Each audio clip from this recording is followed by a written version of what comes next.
and I'll continue to admit folks into the session, but we'll just proceed.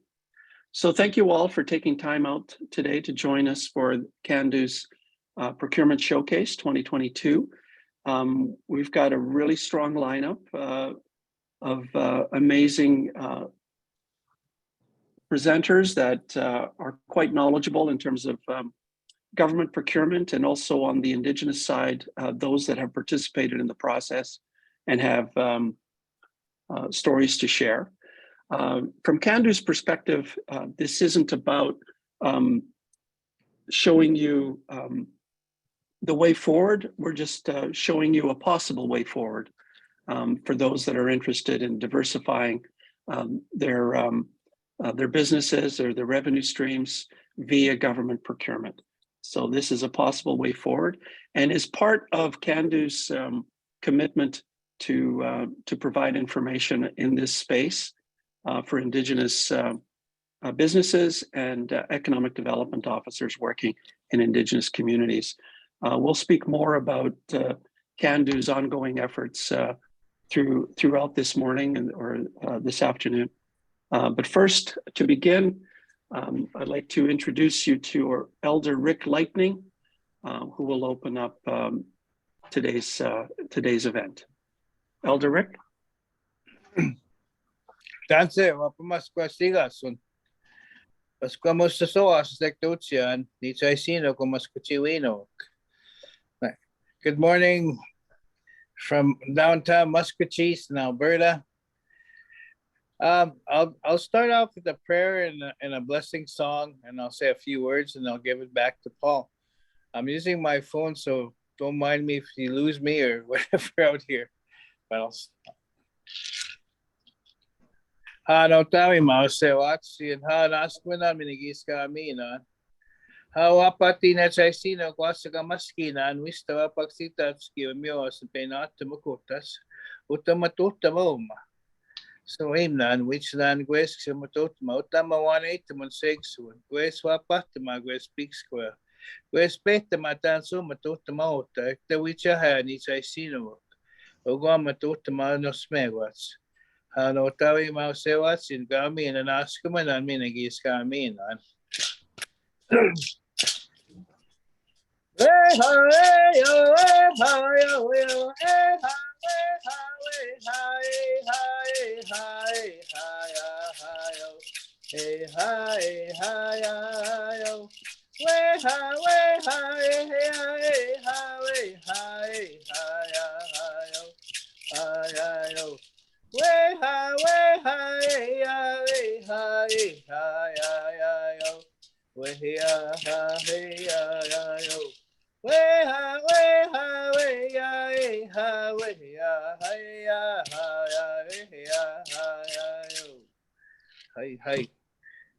I want to just say a few words is that when we have Indigenous people on one side of the table and we have government on the other side of the table, since the beginning of time, a treaty, one of the things I've been working on with different institutions is understanding moving from ritual-based thinking to culture to ceremonial-based thinking.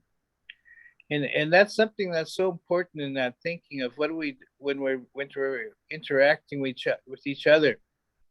In the beginning, when treaty was signed, they seen these people doing a pipe ceremony, thought that was a ritual.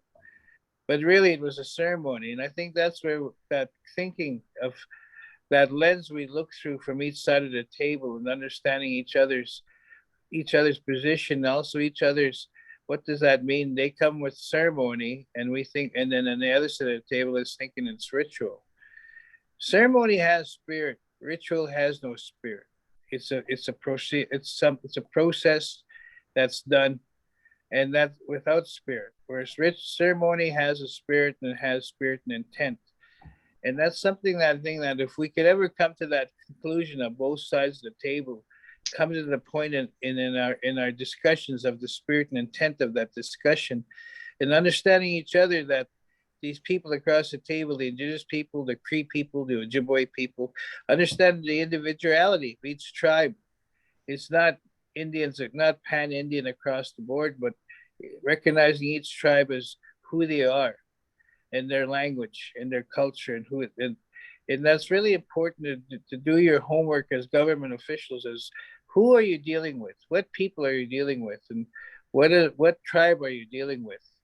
And also, so that's important to understand that be able to have that discussion, and also understanding what does that mean when we talk about bringing ceremony into this discussion rather than ritual. And I think in the future, and that's something I've been working with various institutions of understanding, that what we do is not ritual based thinking, it's ceremonial based thinking with spirit and intent, that all people be blessed. In my prayer, that all people be blessed on both sides of the table, to take that, to be able to see and hear what we're about our discussions, be able to hear the discussions, to be able to see the people and see what they're bringing forth, and also to take away the blinders, and to be able to give us a better idea of having a really good informed discussion of, and recognizing each other as groups, but also coming together in partnerships rather than allies. And I think that's so important in the future, that we don't need allies, we need partners in the future, because that's something, in order to be partners, we need to develop trust. And to be able to have trust, we need to get to know and understand each other. And we need to take that effort to be able to do that with the people across the table, not just in the office, but also go to go to the reserves and go find out who these people are. A lot of times decisions are made by people that have never stepped foot on a reserve. And so that's important to understand, that lens that you're looking through is a European lens, and it doesn't match the indigenous lens that we're looking through. And sometimes that's where we miscommunicate or misjudge each other. And so I think that's really important, that effort be made to be able to create a partnership in the long run, and that we can move forward together to make Canada a better place as a nation, but also recognize the nation members, that each tribe is a nation itself that signed treaty. They're not just a group of Indians.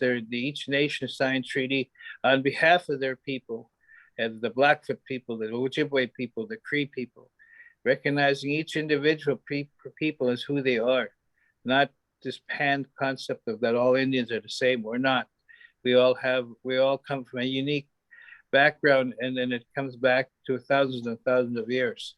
So that's my message today, is to be able to think about when you're looking at strategizing, that strategy should also be part of how do we get to know these people better, and how can we develop trust, and that comes from effort on both sides of the table. So thank you, everybody. Have a great day, and Paul, back to you.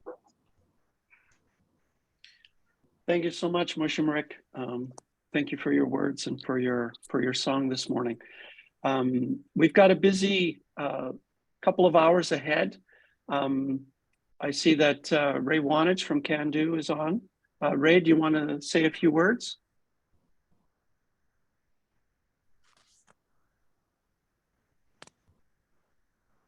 Well, I just want to thank everybody for joining us today. It's going to be an interesting sharing of information. We look forward to that. And yeah, on the procurement front, a lot of exciting things happening.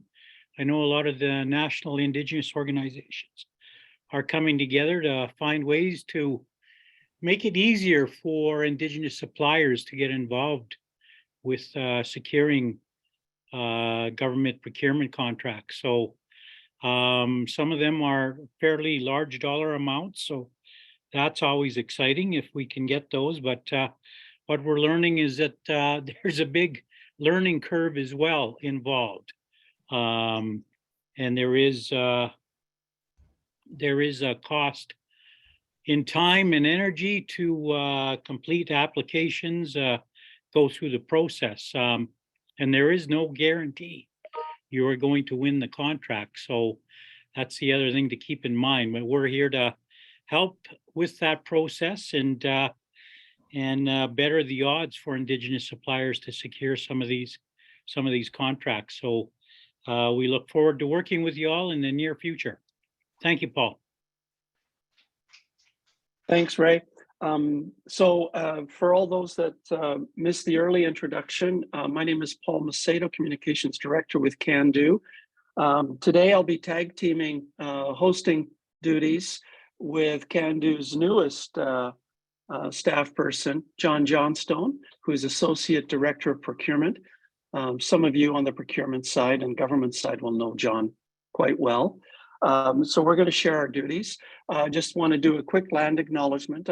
Right now, I'm based in Catslano, which is West Vancouver or Southwest Vancouver, in the traditional and unceded territories of the Musqueam, Squamish, and Tsleil-Waututh nations. So, but typically I would be in Edmonton, which is Treaty 6 lands. That's where Cando's head office is.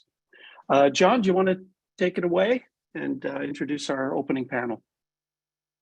Hi, good morning, everyone. Thank you, Rick and Ray and Paul, for getting things started. What we've decided to do with today's procurement showcase was start off with a couple of experienced people from across various areas in economic development and in business to give us some of their insights on procurement, on economic development, and how the two can come together. So these panels, as Paul mentioned earlier, are kind of introductory sessions. They're little pieces that are designed for economic development officers, community leaders, and others to just get a bit of a taste of where some of the support programs are and where some of the experiences and lessons learned are in this space. And throughout the day, it'd be great. Think about following up with panelists and speakers and programs as you get questions. We won't necessarily have time for a very large amount of questions today, but we'll get back to anyone that leaves questions as well, and we'll make sure we're following up.